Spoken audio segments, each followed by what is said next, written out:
চিনো এই কি করছিস সেখানে বরাবর দিয়ে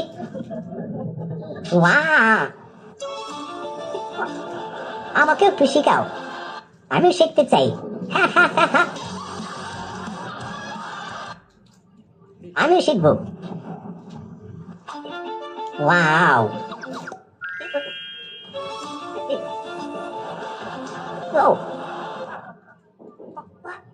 আমার মাথা চুলকাচ্ছে আমাকে শ্যাম্পু করতে হবে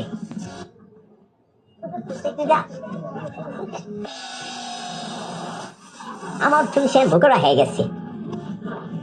ওয়াও অনেক সুন্দর হয়েছে দেখতে সত্যি অসাধারণ ওয়াও এখন আমাকে হোমওয়ার্ক করতে হবে বাসায় এখন আমি হোমওয়ার্ক করছি